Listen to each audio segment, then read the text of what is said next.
করতে পারবো, কারণ এখানে গোয়েন্দা সংস্থার শক্তিরও একটা ব্যাপার আছে, যেটা এখন তুরস্ক দেখাতে পারছে এই সমস্ত দেশে। সুতরাং এই জিনিসটা মধ্যপ্রাচ্যে ইসরায়েলের যে এই অঞ্চলে, মানে মধ্যপ্রাচ্যের ধরুন আরব দেশগুলো বা এই গালফ কান্ট্রি, উপসাগরীয় দেশগুলোর কথা ভিন্ন, কিন্তু তুরস্কের সীমান্তবর্তী যে দেশগুলো, সেই দেশগুলোতে যে ছড়ি ঘুরানো, সেই দেশগুলোর এই অঞ্চলগুলোকে অশান্ত রেখে তারপরে এই অঞ্চলের যে খনিজ সম্পদগুলোকে আমেরিকা এবং ইসরায়েলের হাত দিয়ে হচ্ছে সারা বিশ্বে পাচার হওয়ার যে পরিকল্পনার যে চেষ্টা এতদিন করছিল, সেগুলো থেকে হয়তোবা পরিত্রাণ পেতে পারে এই দেশগুলো। এবং এর মাধ্যমে এর অনেক নেগেটিভ দিক আছে, অনেকগুলো এর পেছনে যুক্তিতর্ক, অনেক গোপন চুক্তি আছে, থাকবে, হচ্ছে।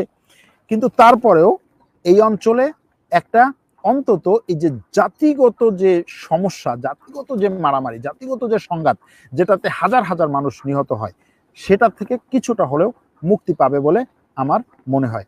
আজকে একটা একটা পাহাড়ের উপর থেকে, চামড়িজা পাহাড়, এবং চামড়িজাতে আপনারা জানবেন যে বড় একটা মসজিদ আছে আমাদের পাশেই, সেখানে আসছিলাম, সেখান থেকে লাইভটা করছি, যে কারণে এখানে আসলে ন্যাচারাল লাইট, এবং ন্যাচারাল লাইট বলতে পাহাড়ের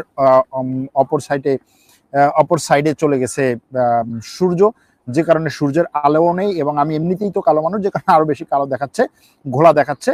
কিন্তু তারপরেও আজকের এই বিষয়টা খুব গুরুত্বপূর্ণ। হয়তো বা আজকে অনেকের কাছে ভালো লাগবে না, কিন্তু আজকে থেকে 2 মাস, 3 মাস, 4 মাস, 5 মাস পরে দেখবেন যে এই ঘটনার উপর ভিত্তি করে মধ্যপ্রাচ্যে অনেক কিছু পরিবর্তন হচ্ছে, যে কারণে এটা একটা রেকর্ড এবং একটা আর্কাইভ হিসেবে আমরা আজকের এই ভিডিওটি রেখে দিলাম। ভালো থাকবেন, সুস্থ থাকবেন, আল্লাহ হাফেজ।